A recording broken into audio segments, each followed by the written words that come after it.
So, next up, I'm delighted to introduce you for the first time to our Shaping Portsmouth CEO, Stef Nienaltowski.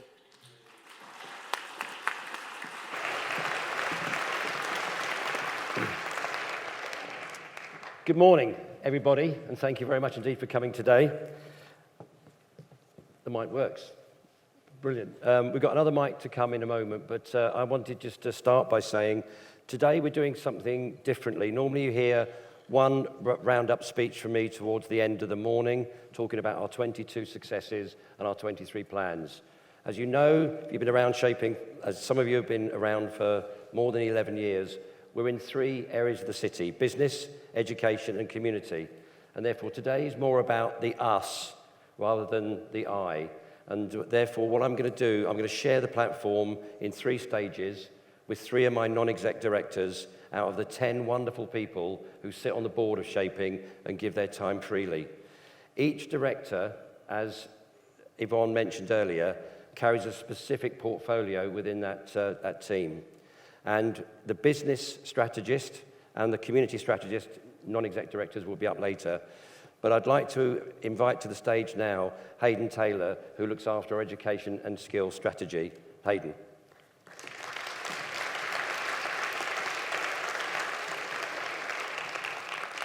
We'll just get you a mic.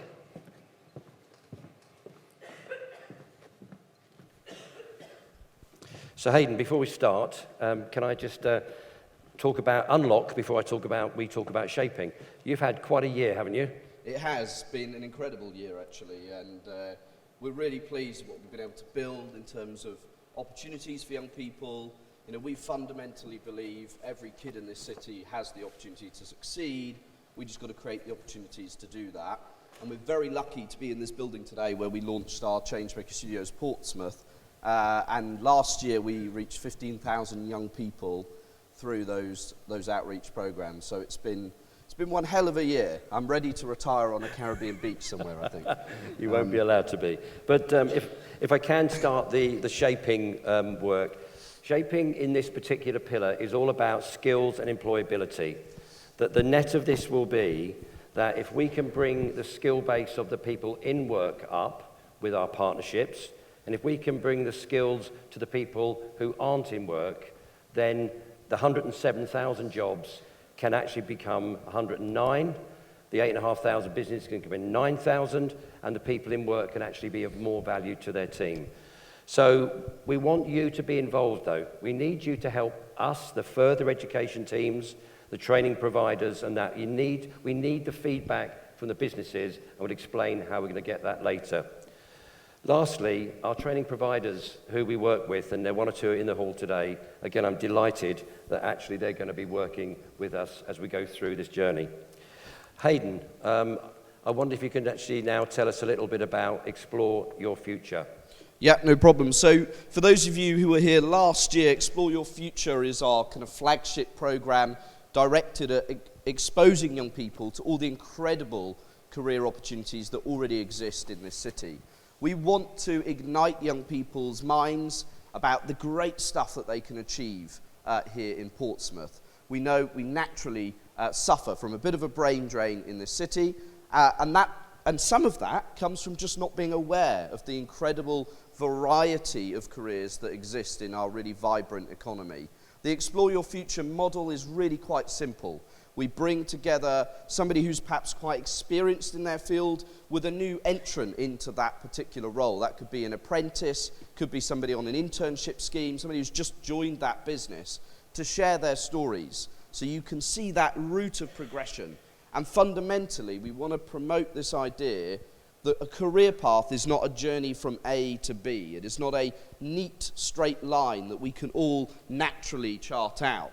It's often zigzagged and quite confusing and fraught with changes and challenges along the way. We want to bring that real message of what it means to be able to adapt and develop yourself on that career journey to young people across our city. And we have so many inspiring businesses that can actually provide that value to our young people. So we've been doing that online. It says 30 career stories. There's actually more than that now on the Shaping Portsmouth website. So schools and colleges across the city can head over to that webpage and access those interactive videos to hear those stories, to really bring that to life.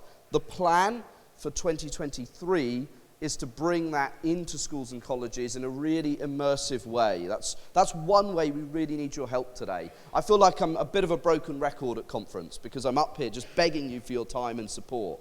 But we need your stories. We need your really candid stories about your journey, the route that you have gone on in order to inspire that next generation. So that's the plan for 2023.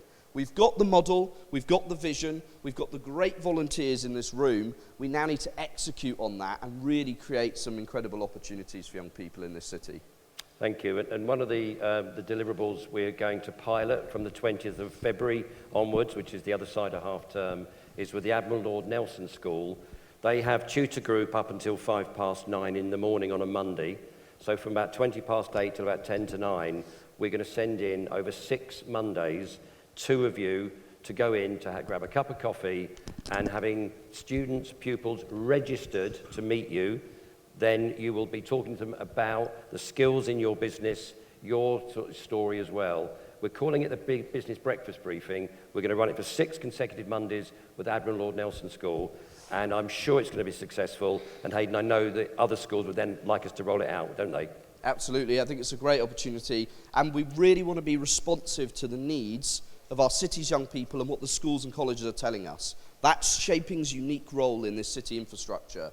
We are able to bring together the needs of the economy and local businesses and the needs of the schools and colleges to create some experiences that will really address both of those wants and needs. And I'm really excited to see how the Business Breakfast pilot goes at ALNS, and then hopefully roll that out to other schools across the city. Thank you. And we will be asking for 12 volunteers across the 6 Mondays to actually sort of go in. And what happens is we publish you're going in on the Monday, and then the pupil actually registers because the industry you're in is one that excites them. So we'll be coming out with that very soon.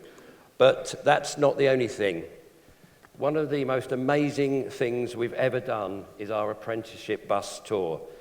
In 2018, we went to 3 schools, and we actually saw 84 students, with mainly business people with a few apprentices.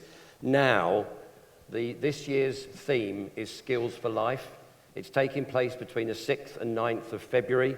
We're seeing not only every senior school, we're also going to the wonderful special education schools as well to see them and talk to their pupils about what it is. This is what we do. This is Shaping. Look at the logos. Look at how many there are, and look at you helping us to deliver. But in terms of where we are, the team that puts the program together, their logos are on the right-hand side, and I'm delighted that one of our newest patrons, SLR Marine Recruitment, have joined that team and added a lot of value to the existing team that's been with us for a few years. In 2022, you gave us 54 of your apprentices. They went to see 8 of the 11 schools because 3 were still COVID shut. Those 8 schools delivered 856 pupils to meet those students. They got half an hour each. And Hayden, 428 hours of advice directly from an apprentice. Amazing, yeah? It's incredible. And we still want to build on that. There's so much more we can be doing. But incredible achievement and delivering real impact and value to our young people. Indeed. This year, as I say, we're going to 12 schools. And at the moment, we've got just under 1,000 pupils who are going to meet the 80 apprentices you've given us this year. My thanks, as ever, to HTP Recruitment, who are going to provide the much-needed lunches for them on the bus. So, Rachel, thank you very much indeed for doing that again. And I thought I'd just finish this particular section with just a head count. 107,000 employed jobs in the city at the moment. Only 1,340 apprenticeships in the latest count. So again, as you said, there's a lot more that we need to be doing. But the apprenticeship bus program, one of our great highlights. Skills and employability. We sit as a group, and most of the guys are in the room here. All the colleges are involved, the social housing companies, and we've had some really big new sort of partners join us. We focused on effectively 2 programs this year. We ran the successful 100 in 100 campaign that you heard me talk about last year, and we ran that in 2021. We're going to rerun that from March to November this year, but we're actually going to steal, if Commodore Voice doesn't mind, the Royal Navy advert, and we're going to call it Made in Pompey. So the idea is I was born in Copner, but I was made in Pompey. So we are going to run this program with all of our partners between the March and November time. Clearly, Kickstart, which was part of the 21 program, or it is not around anymore. So apprenticeships, traineeships, and with Amanda Percy and the SEN team that we run, we're going to go for 10 assisted places for that wonderful cohort of adults who you'll see later can add as much value to your business as any able-bodied person can. So Made in Pompey, the first one, and secondly, repeating the 2018-19 Business Skills Survey, we will rerun the survey in the summer, probably in June, and we will look to see what you're telling us, what skills you need to do that. So that's kind of where we're going. That's the two main programs that we're going to actually sort of do as we go through. So Hayden, I wonder if you could start to maybe wrap up this session and give us your vision as the non-exec director for Shaping as to where we should be heading. Yeah, for sure, Stef. I think we can be incredibly proud of what we were able to achieve in 2022. The stats around the apprenticeship bus, the number of incredible Explore Your Future videos produced, but I think there's an awful lot more we can be doing. But before I talk about where we go next and my call to action for everybody in this room today, I just want to pay tribute really and celebrate the incredible youth organisations we have in Pompey. We're so lucky, from Pompey in the community to Motivate to Urbon and so many more that are serving young people in this city. We've got an awful lot to be proud of. And same for the schools. We're very lucky that schools in this city want to work with business to genuinely open young people's eyes to all the potential opportunities and careers that exist out there. And I'm feeling a real sense of pride this morning, thinking about Andrew's Pompey spirit. I can feel that in the room today, and I can certainly feel it in all those organisations and people supporting young people's lives in Portsmouth. So where do we go from here? My ask of you is quite simple. I don't need you to do a motivational talk. I don't need you to do a workshop in a school. I just need your stories. I need your real, candid life stories. The things that you've done on your career journey, that you loved, that you hated, and everything in between. That's our ask of you. We want those stories and we want to get those out into young people's lives so they themselves can explore their possible career routes and opportunities. That's the ask. And I think, if I think back on my own journey, going through education at Amber Lord Nelson School in this city, I remember those light bulb moments, those moments where suddenly I discovered a career that I had no idea ever existed before, or a skill that perhaps I thought I was really rubbish at and actually I was all right at. This year, I want to see the Shaping Portsmouth community creating more of those light bulb moments. I want to see so many more of those light switches switched. I want to see so many more light bulbs on. And I'm calling on you today to please share your stories with the next generation. That half an hour out of your day could make a huge difference if you create one light bulb moment for one young person in Portsmouth. If that sounds like something you're up for, please come and see me over the course of today's conference, and we'll get you signed up to be involved in one of the many incredible programs that we're running under the education pillar. Thanks, Stef. Hayden, thank really you very excited. much indeed. Thank you very much. Hayden. Thank you very much indeed. Thank you, yeah. Okay, so I just wanted to talk one last thing about education and skills. Normally our programs are, sort of relatively tactical. They're a year long, maybe two. Some like the bus are a bit longer. Where's the brilliant Gemma Gwilliam? There she is there. So this young lady and I are currently putting together a team to talk about a 5-year project about our Digital City Initiative. We know that we need to get our next and future generations so technically and digital competent, and some of our wonderful FEs and our senior schools are very much behind the work we're trying to try and do. I don't like talking about slogans, but there is one here at the bottom: technology for children, technology for adults, technology for all. We have to get our next workforce so technically astute and actually digitally enabled, because you, the business people, will need it. the jobs that they will come out, the 11-year-old today, when that 11-year-old comes into business, the job they're going to do, in some cases, doesn't exist today.